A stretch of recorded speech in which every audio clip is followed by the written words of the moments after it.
مانگتے ہیں تو پتہ نہیں کس اسٹائل سے مانگتے ہیں، توجہ نہیں ہوتی. اجتماعی دعاؤں پر زیادہ زور ہے، انفرادی پر زور نہیں ہے. کہیں مجمع دعا مانگ رہا ہوتا تو ہاتھ اٹھا کے آمین آمین شروع کر دیں گے، بس ٹھیک ہے، وہ بھی جائز ہے. لیکن دعا میں جو اصل ہے وہ انفرادی ہے. دیکھیں، جب آپ کسی سے اپنی حاجت پوری کرنے کے لیے کچھ مانگنے کے لیے جاتے ہیں تو اکثر آپ کی کوشش ہوتی ہے کہ اس سے اکیلے میں ملوں. اکثر کوشش کیا ہوتی ہے؟ سب کے سامنے نہیں، بلکہ آپ اس کو لیں گے، بھائی تھوڑی دیر کے لیے ذرا مفتی صاحب آپ سے کام ہے. ایسا ہی ہوتا ہے نا، ذرا چھاؤں میں آ جائیں تھوڑی دیر کے لیے. لوگ کہتے ہیں نا، مفتی صاحب کہہ رہے ہیں بھائی یہیں پوچھ لو، کہہ رہے ہیں حضرت سائڈ پہ آ جائیں. تو سائڈ پہ جانے کے بعد پھر آپ کہتے ہیں یہ مسئلہ ہے، فلانا مسئلہ ہے، ڈمکانا مسئلہ ہے. تو سائڈ پہ لے جانے سے بعض دفعہ یہ بھی ہوتا ہے کہ سب کے سامنے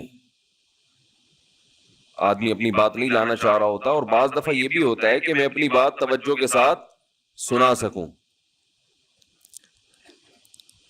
تو دعا میں انسان، اللہ تو سب کی بات سنتا ہے، مجمع میں بھی اور تنہائی میں بھی، لیکن آپ دعا مانگنے میں جو آپ کی طبیعت لگے گی، توجہ سے مانگو گے، وہ تنہائی میں زیادہ شوق سے، زیادہ رغبت سے مانگ سکتے ہو. اجتماع میں ایسی رغبت اور ایسی شوق سے انسان دعا نہیں مانگ سکتا.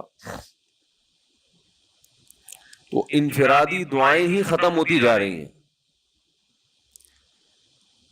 قرآن مجید میں اللہ تعالیٰ نے رمضان کی جو آیتیں ہیں ان آیتوں کے بعد ذکر کیا، وَإِذَا سَأَلَكَ عِبَادِي عَنِّي فَإِنِّي قَرِيبٌ. اے نبی ان سے کہہ دیجئے کہ جب یہ مجھ سے میرے بارے میں پوچھیں تو آپ ان کو بتا دیں کہ میں بہت قریب ہوں تمہارے. اجیب دعوت الداعی اذا دعان. جب کوئی پکارنے والا، دعا مانگنے والا مجھ سے دعا مانگے گا تو میں اس کی پکار کا جواب بولے بھائی، اس پکار کا جواب دوں گا.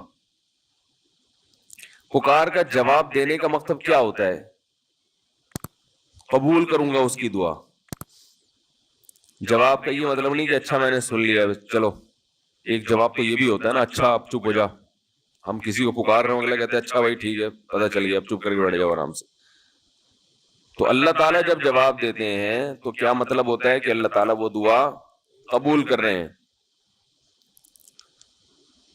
ہم دعا کثرت سے مانگتے کیوں نہیں ہیں؟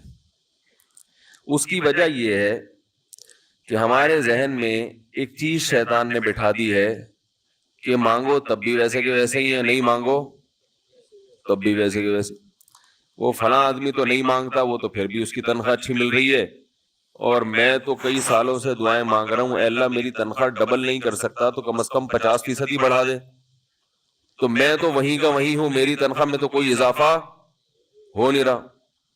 تو ہم تو دیکھتے ہیں کہ ادھر دعا مانگو کچھ بھی نہیں ہو، سوائے ثواب کے کچھ بھی نہیں ملتا. یہ وہ چیز ہے جو انسان کو دعاؤں سے روکتی ہے.